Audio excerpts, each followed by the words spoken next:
there's other documents there in the agenda if you want. Is everybody here for items? Mostly development stuff. I think there's maybe only two that I recognize for the. Sure, it's 11, right? 11 is our roster. That's what I was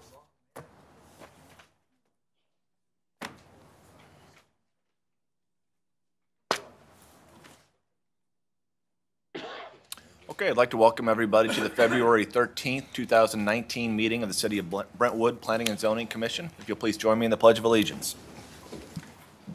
Pledge allegiance to the flag of the United States of America, to the republic for which it stands, God, indivisible.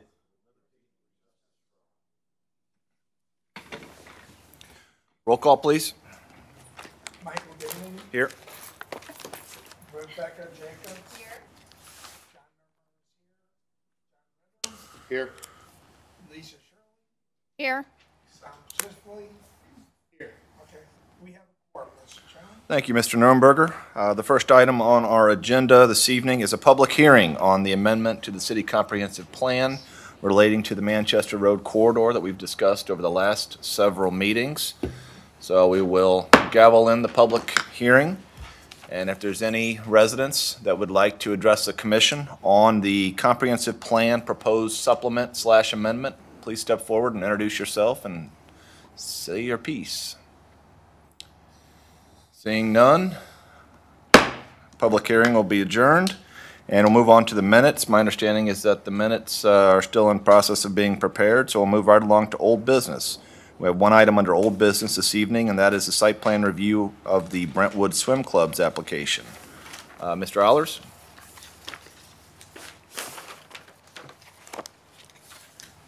Good evening.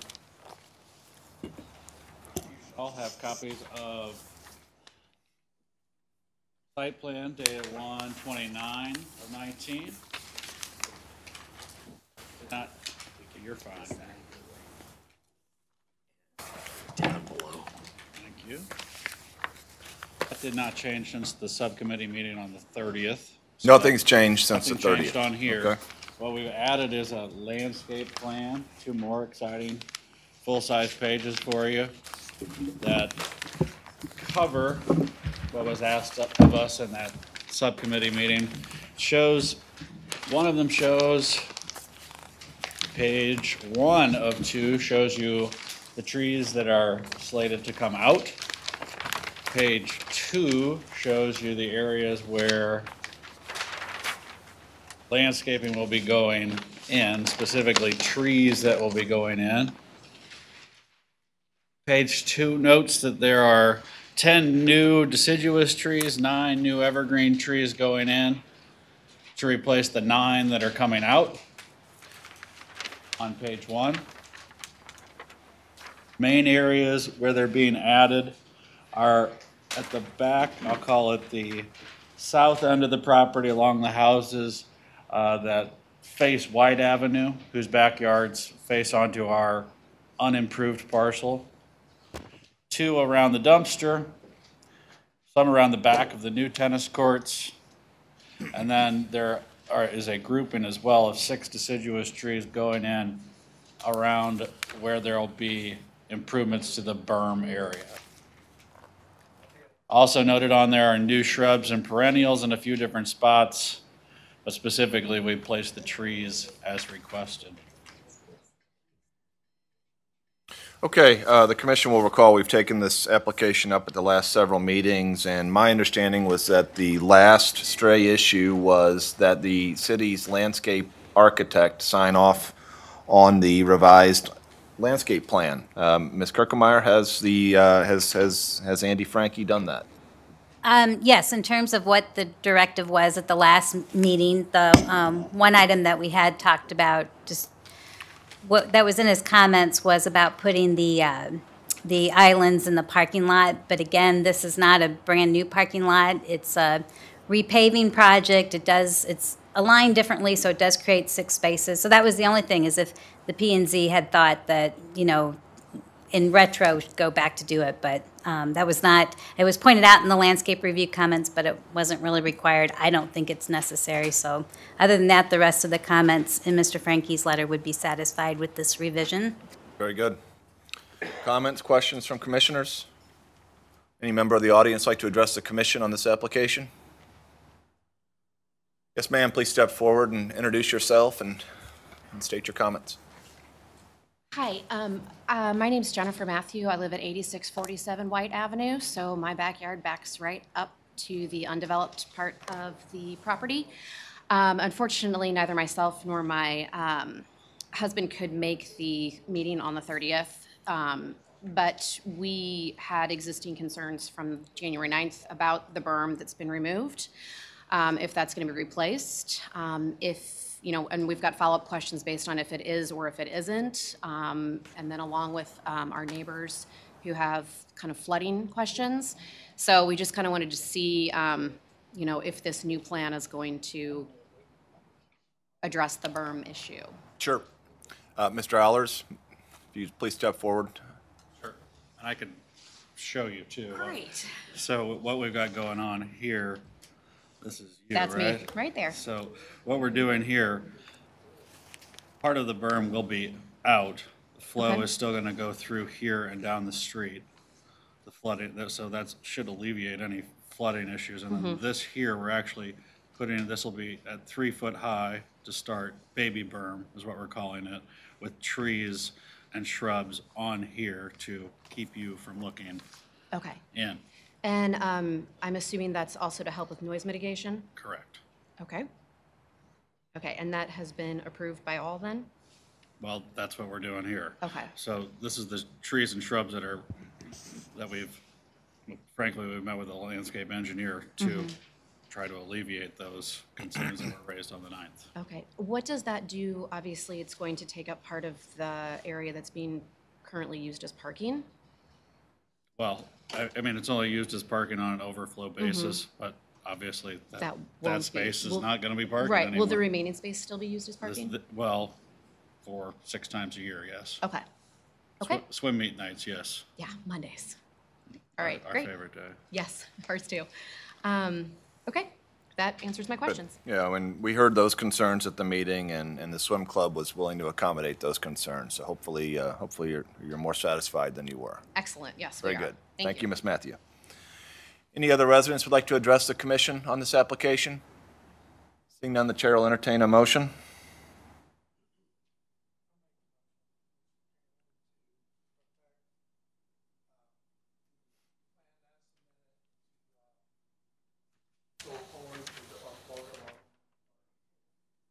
Second. Okay, motion by Mr. Nuremberger, second by Mr. Shipley to approve the revised site plan for approval to the Board of Aldermen. Any further discussion? Roll call, please. Rebecca Jacobs? Yes.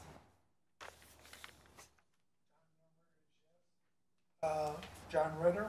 Yes. Lisa Shirley? Yes. Tom Shipley? Yes. Motion passes, Mr. Chairman. Okay, thank you, Mr. Nuremberger. Thank you, Mr. Allers, for being accommodating. Okay, we have the next 3 items under new business are all relating to the Manchester Road corridor. First item being the resolution to adopt the comprehensive plan supplement/amendment that we just had the public hearing on and that we've discussed over the last few meetings. Ms. Kirkemeyer, any presentation on this particular resolution? I just will give you a background a little bit about how we noticed everything for the hearing this evening. So because this also involves a city-initiated rezoning of several parcels in the 353 redevelopment area, the notices were sent out that also had to include our local zoning ordinance requirement of also notifying property owners within 300 feet of the boundary of the 353 redevelopment area. So I believe there was like 460 notices that were sent out, actually notifying them of the January 30th meeting when we covered this at the site plan subcommittee, as well as tonight's public hearing, and then the meetings moving forward if this proceeds to the Board of Aldermen. I had 2 phone calls, but they were still generally just related to what would be permissible under the new zoning district. And in fact, one of the calls we're asking about their existing uses, and of all things, actually, it would be a legal non-conforming use the way the property is zoned now, but it becomes a conforming use because it's a retail activity under the new code. So I think their, questions were satisfied and so forth. So the only other thing I really wanted to cover then tonight was John and I had met then, based on the comments that we received at the January 30th Site Plan Subcommittee. We worked through those, and I think John's going to be able to just breeze right through this. He's got everything highlighted for how we responded to still the concerns or questions that arose at January 30th. So that was our plan this evening, was to just kind of go through and hit the highlights of those revisions, and John's here to do that, so. Okay, Mr. Brancaglione, any changes to this comprehensive plan proposed supplement from the last meeting? The only change, the text and everything there is identical. The formatting issues have been resolved, so the new document you have up there fixes the things that somehow turned funky when it was edited. And the map that I have up on the screen corrects the road naming for Brentwood Industrial Drive here and Breckenridge Industrial Court there. Someone correctly pointed out that we had things flip-flopped, and that correction has been made on this map, and that's the same map that's included in your document. Okay. Then relative to the zoning, you also have a document where there are highlights in yellow that I'll go quickly through just to show you where we made changes based on commentary that we had either from you, from Andy Frankie, or from anybody else that we've accrued over time. You'll notice the first item being the yellow highlight in the footer, noting that this is the 8th revision to the document. Then on page 4, a concern was raised because of a car sales operation you already have about how to make sure that someone who had a manufacturer's franchise license couldn't, in effect, run a used car lot absent selling an appropriate level of new vehicles on the property. So the wording that's highlighted in yellow, and I looked at several ways to do this, uses the annual average National Automobile Dealers Association ratios for dealerships between new and used vehicle sales. And you can go to their website, you can look at that information. I could have plugged a percentage in here. The current average is about 67%. In other words, used to new. In other words, used vehicles being new vehicles being 67% of the total sales, used being the differential. The association, the National Association, is trying to get dealers and convince them that to be healthy, they need a one-to-one. But whatever is the case, the notion is that with this, that new vehicles, used vehicles shouldn't, by sales, outproportion the new vehicles. However, you do have an ability under site plan review to vary this standard if there's some perfectly good reason to, should you have somebody present a dealership scenario to you. Then the next item is on page, let me scroll this way because it's probably, Meaning that it's a conditional use rather than a permitted and use. it's a conditional use to begin with, yes. Then the next item occurs on page, I think that's page 13. This is Sherry's comment and apparently relates to something you had with another use recently. So the language that's been added there, that she sent back to Lisa, and I think it's a good idea, is the language highlighted in yellow at the beginning of that first item that was already there. So that's an added sentence. Then the next thing is on page 15, relative to lighting. So this reinforces the fact that a lighting plan has to be submitted, and it's required by subsection B of this section and Article 6, Division 1 and Division 2 of the code. Then on the next page, I did some research and talked to the architects on our staff. And so these became renumbered, but let me just point out the key items. We're requiring LED bulb technology, which is already being implemented by most commercial property owners.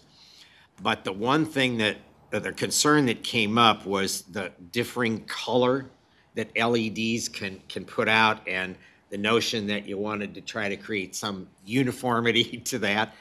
So I went to the ANSI and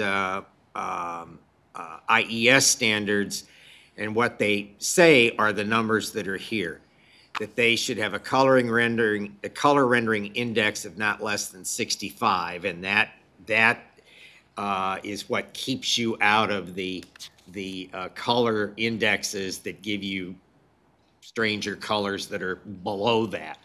And the index goes from 65 to 100. And then that the correlated color temperature, which is the other thing that is part of this standard, of approximately 4,000 Kelvin, but not more than 4,800 Kelvin. That, again, keeps you from getting into the LEDs that make really blue light and sort of make everything look blue and strange. These are intended, these two standards create a lighting standard that's most closely equal to daylight. Then none of the rest of this had any significant changes. But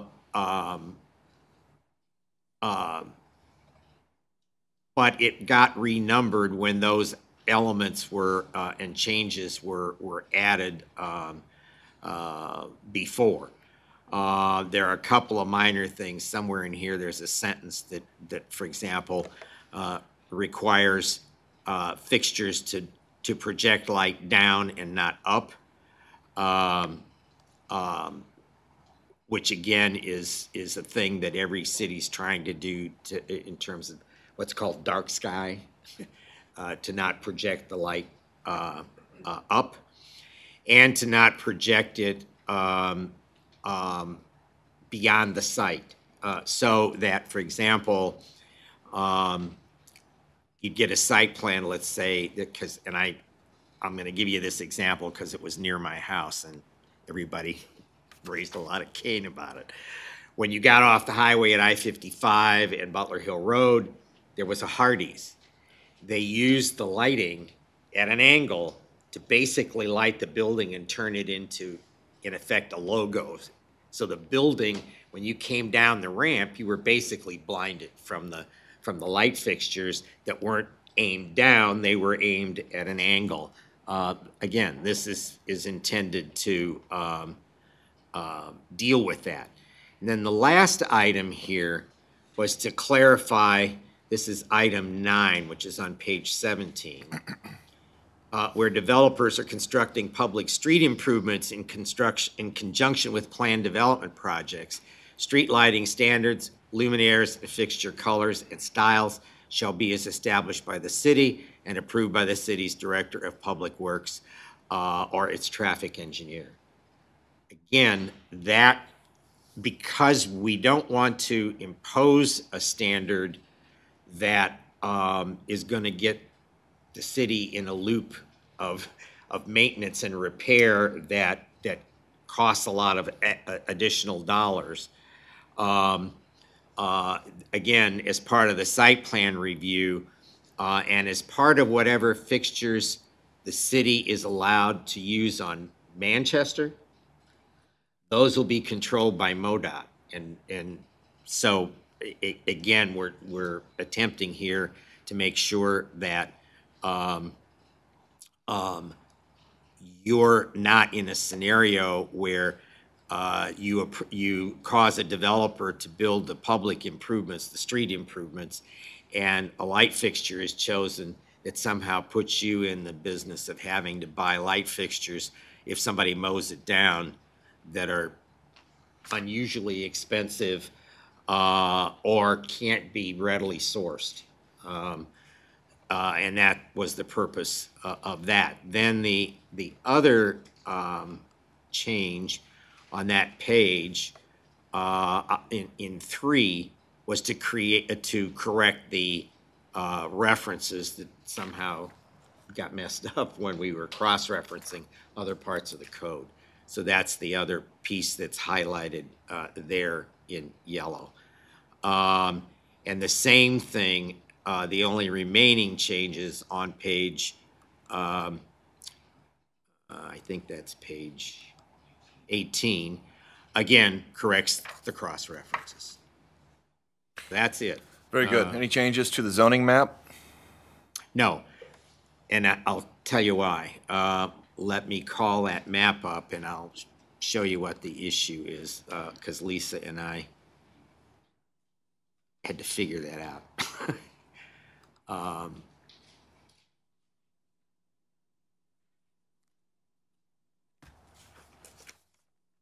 Big file, so it's taking a while to load.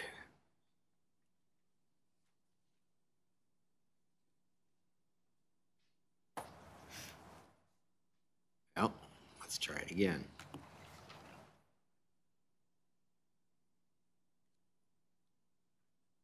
In essence, that little sliver that we were talking about is the result. I don't know why it's not opening. Here we go. Is the result of the creation of the UD district. And when that happens, see where this line is right here?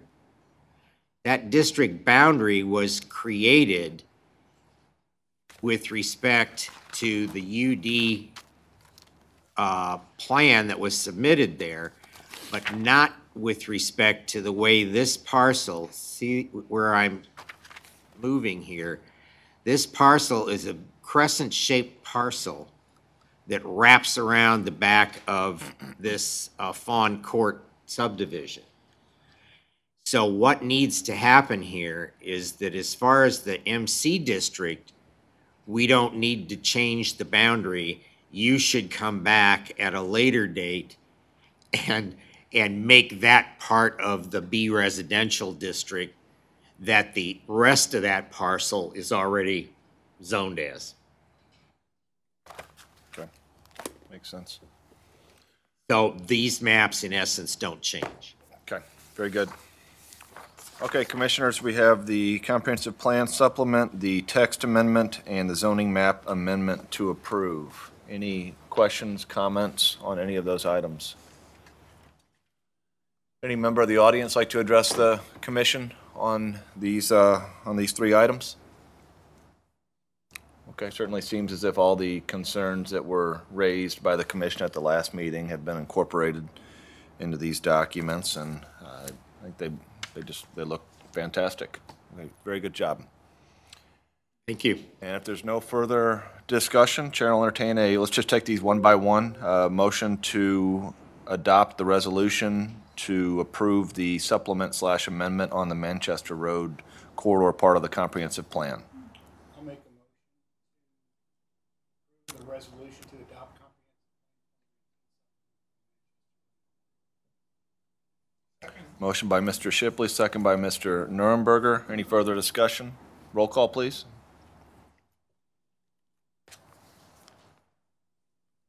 Rebecca Jacobs?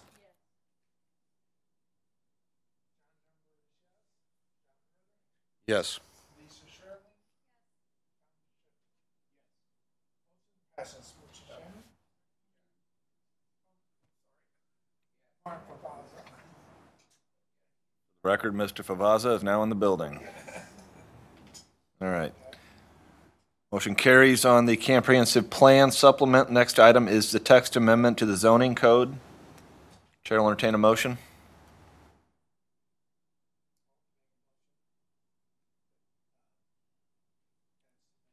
Okay.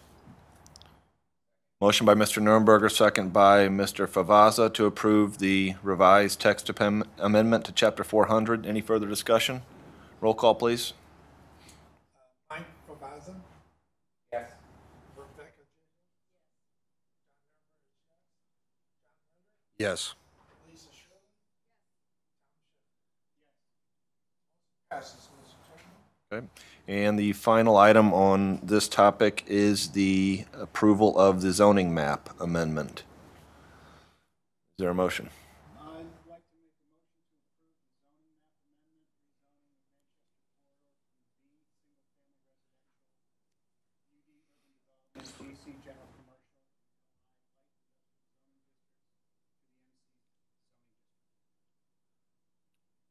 Motion by Mr. Shipley, second by Ms. Schuring. Any further discussion? Roll call, please. Mark Pavazza? Yes. Rebecca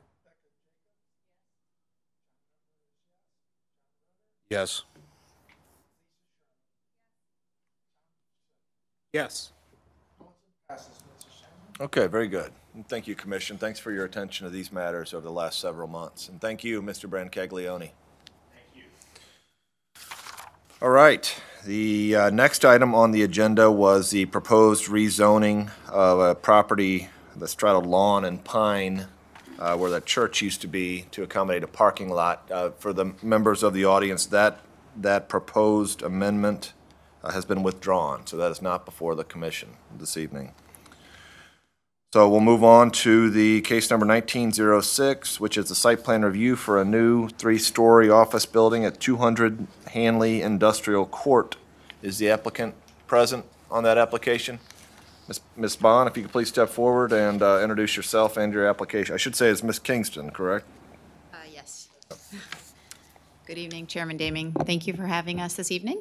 I'm here with Pauline Weegriff with Post Holdings, and hopefully you'll remember us. We were here in August with the site plan review and the rezoning of the property at 200 Hanley Industrial. We're back with a new site plan, just a couple minor revisions. We decided to eliminate all of the buildings on the current site instead of keeping the B building, which was the building in the middle that we had anticipated keeping. We decided that just based on cost savings and structural, it would not behoove us to keep that. So we're going to demolish all the buildings and build brand new. In addition to that change, the building's going to shift slightly on the site to the southwest. We found that would work better for our group, provide more parking. And then, in addition to that, it's slightly larger. It's 64,899 square feet instead of 61,000. But we have added about 15 parking spaces to accommodate, and I believe the initial review by CBB has been all positive for the parking and the traffic flow. So that's really it. Very minor changes. We're just here to present the revised site plan and hopefully get your approval to move forward. Thank Okay. you. Thank you. Ms. Kirkemeyer, staff report? The only thing probably to add is that we did have Lee Cannon just look at that just initially, just this new plan, since the traffic and parking study was done just few months ago with the other plan. And he did comment that since the project was similar in scope and size, that he thought the parking requirement would probably be, fine. And then also, he said actually the alignment, the street alignment and the traffic pattern was better for this site plan. Those were just preliminary comments, though. So in order still to do our due diligence, the applicant understands that we still have asked for Lee just to review this final site plan. And then also, we have a work order now for Andy Frankie to do a landscape review as well. So those reports and those findings are still forthcoming. Okay, so it sounds as if this application would be ripe for further analysis at subcommittee. Taking that into account, is there any comments at this juncture from the commission? Would any member of the audience like to address the commission on this first consideration of this application? Okay, seeing none, we will table. Yeah, sure, Mr. Shipley. Question regarding in the staff report, site design issues B on the parking.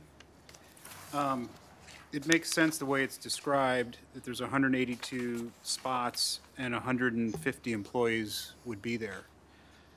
I see that it's a one-story commons. Is there space designed into the facility where you might on occasion have like big events and people in addition to the 150 people working there coming? I would say unlikely, but if you want to speak to that, Pauline, you can. Like an amphitheater, like Edward Jones has that big No, amphitheater? nothing like that. No, we don't have that. What we expect is that we have a gathering place where our employees can come together. Okay, so there wouldn't be an extra influx of people looking to park beyond Not in that. our plan to do that. Thank you. Any further discussion? Any objection to tabling this to the site plan subcommittee? Seeing none, it will be tabled by acclamation to subcommittee to take place on February the 27th at 6 p.m. Great. So we'll look Thank forward you. to seeing you then. Okay, thank you. Next item on the agenda is a proposed amendment to the conditional use permit for Brentwood Square to permit the second restaurant at 1507 South Brentwood Boulevard. If the applicant please step forward and introduce yourself and your application, please. My name is Evan Barnett with Pace Properties. We are looking to amend the conditional use permit to allow for an additional restaurant at Brentwood Square.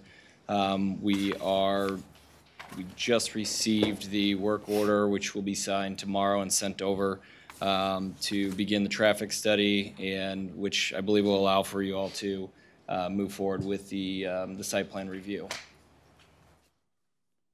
Okay, do you have a restaurant in mind? First Watch.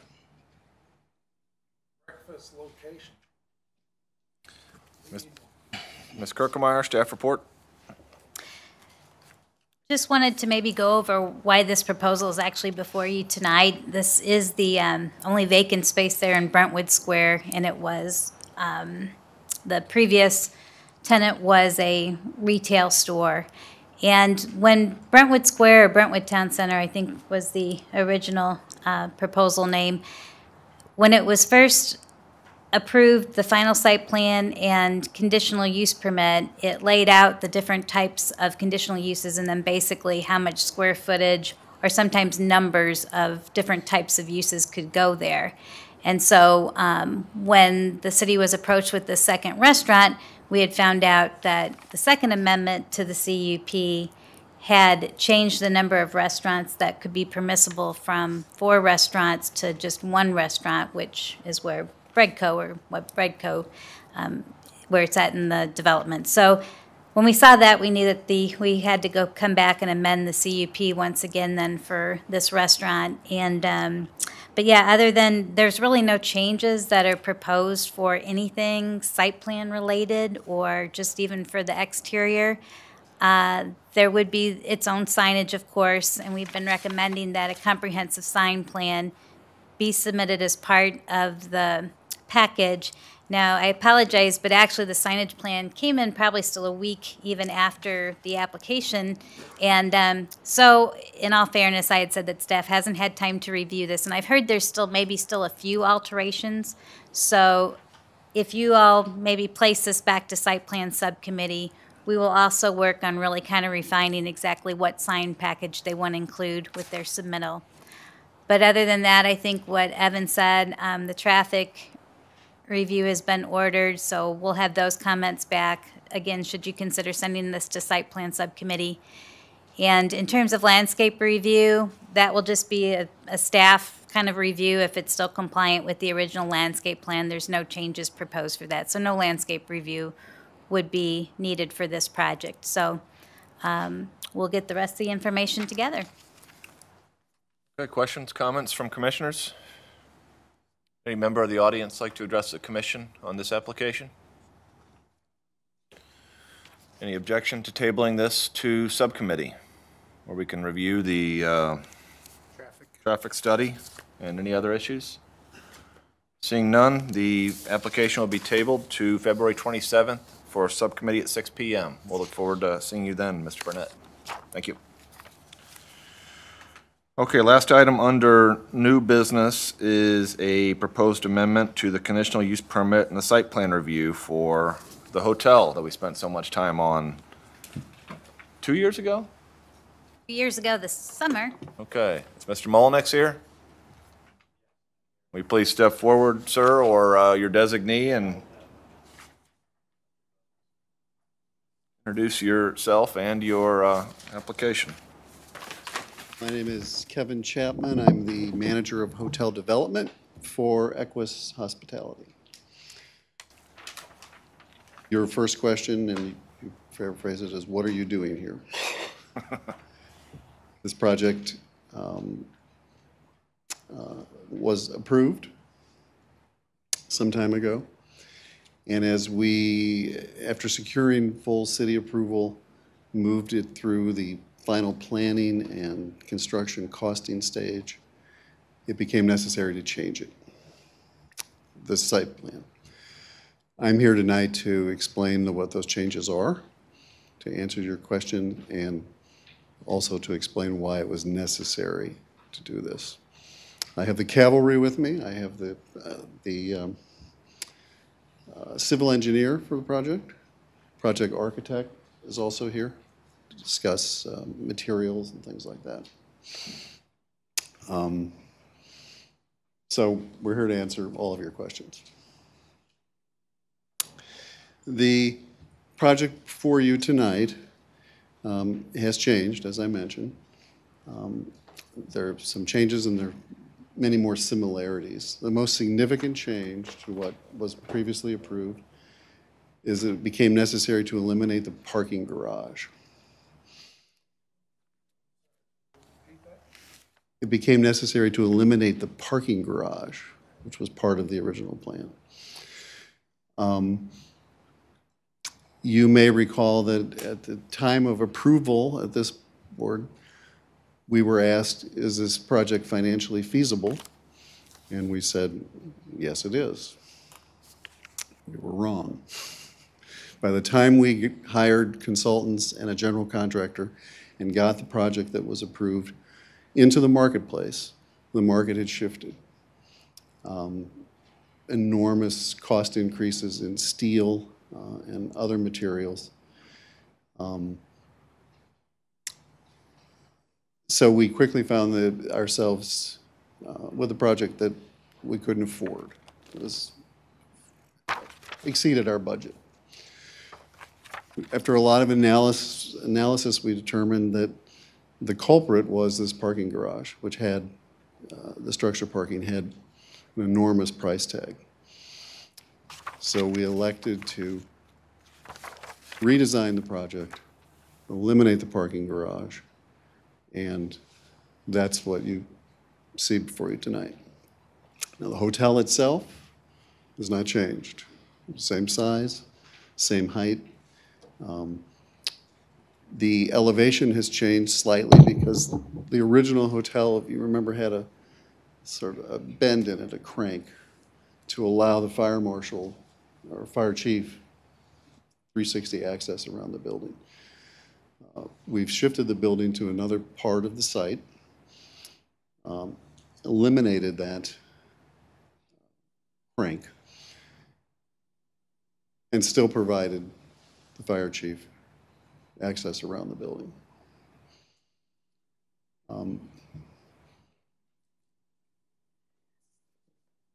Those are the only changes.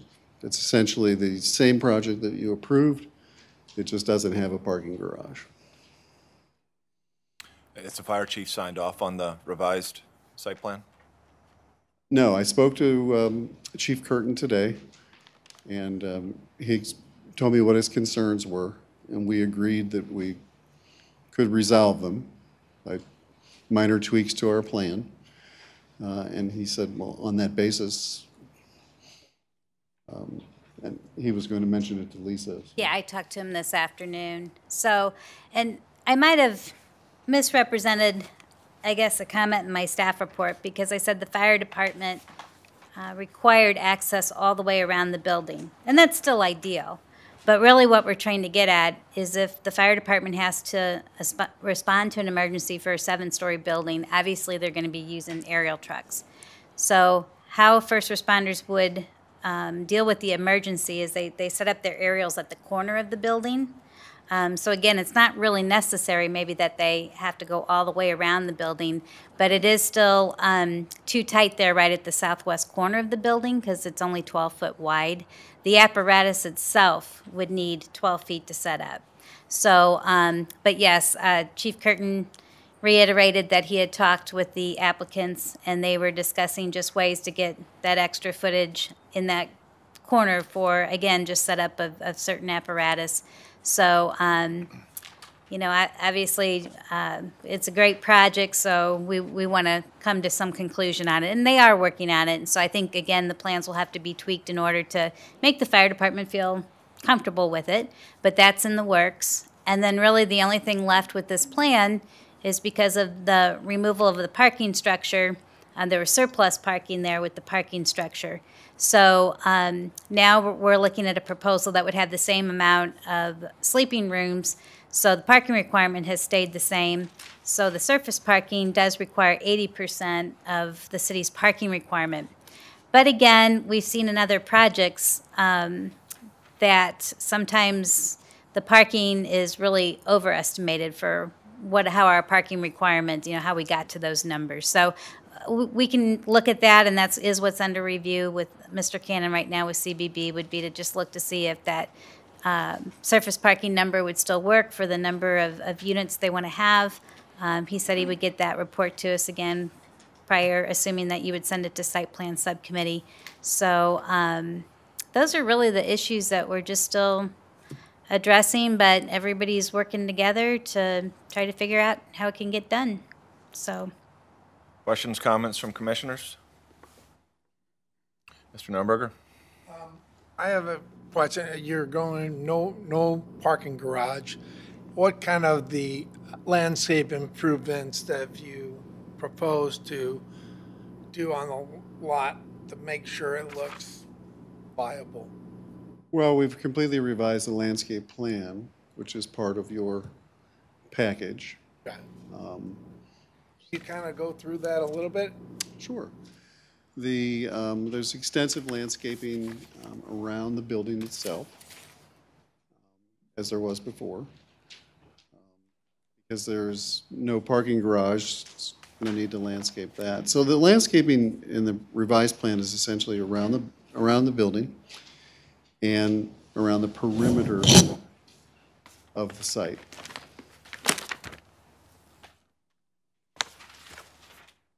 So I guess, have you thought about doing a little bit more landscaping? It's you know, we have a lot of parking lots in Brentwood or whatever. It's like, and it's really hard to make them really look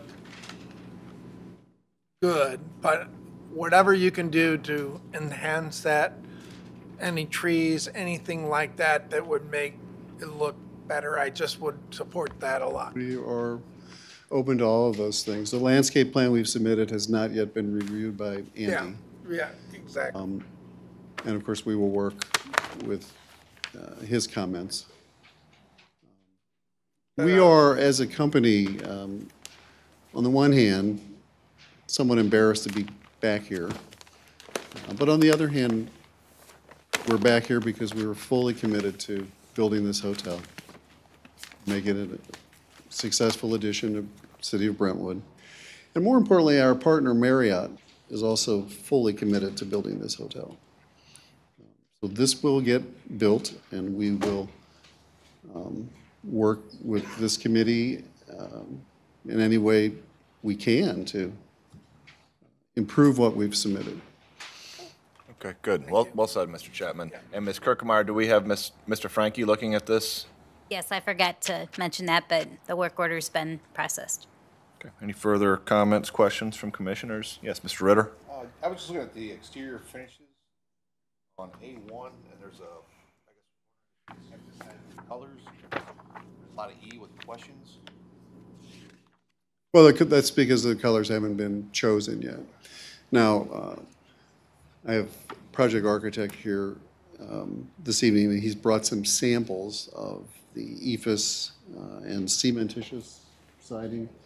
Why don't we show those to you? And this is Mike Peth with SP Architects. The materials haven't really changed. The ones where we have a question mark is we didn't have the brown is matching the cementitious panels in the center, and we neglected to say E question mark, should have said E4 match E1 in color. It's going to be an ephes product on the end caps where you see the brown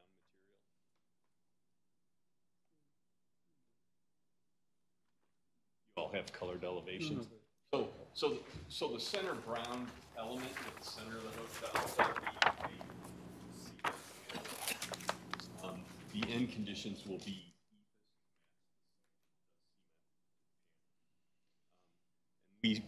and you are correct, we said E question mark on the physical working drawings. We just needed to say match material or color. now what we submitted, and we have copies of it here in your packet, this is essentially the coloration of the building. This is the way the building will look. And these are the colors that we propose to use.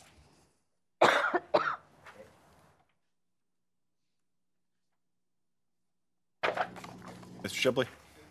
I recall on the first round, it's been a while, it seemed there was a lot of discussion about sort of, I don't know, sharing the parking lot with Wayland or access. Has all of that been sort of resolved? Yes. There seemed to be some. That was resolved in the first go-around, and we have spoken to Mr. Twarowski, our neighbor at Wayland. The easement arrangement that we made in the first application has not changed. He has seen the revised plan. I figured it was resolved because he's not here, so that's a good sign, right?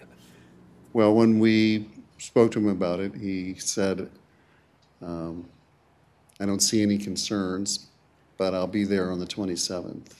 So, yeah, we're treating all of these individuals, these stakeholders, as partners. So he's fully aware of what we've submitted. And his initial reaction was, I don't see anything to be concerned about. But he will be here at the subcommittee meeting and can answer that himself. Anyone else on the commission? Anyone in the audience would like to address the commission? Any objection to tabling this to subcommittee on the 27th?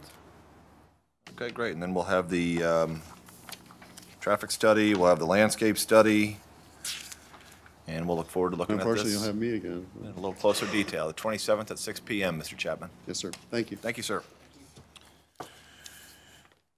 Okay, aldermanic report. I do see one alderman in the audience. Alderman Demmett. Okay, no report. City planners report. Ms. Kirkemeyer. Nope. 27th. Hopefully, everybody can make it. We'll look forward to seeing you then. Will that be at 6 p.m. then? Yes, ma'am. Okay. We'll send the Rash- notices out and get the Rash- agenda together. Rationale, Ms. Kirkemeyer, you can handle. Any other business this evening? Just one mention about your disclosure reports. So I do have some of the copies here if anybody would like to take one along. Otherwise, we sent out an email if you could go ahead and get those filled out and back to the city as soon as possible, but they are actually due May 1st. If you have any questions about it, just see me, please. Any other business? Do I hear a motion to adjourn? Yes. Motion by Mr. Favazza, second by Mr. Nurnberger. All in favor? Aye. Any opposed? All right, stand adjourned.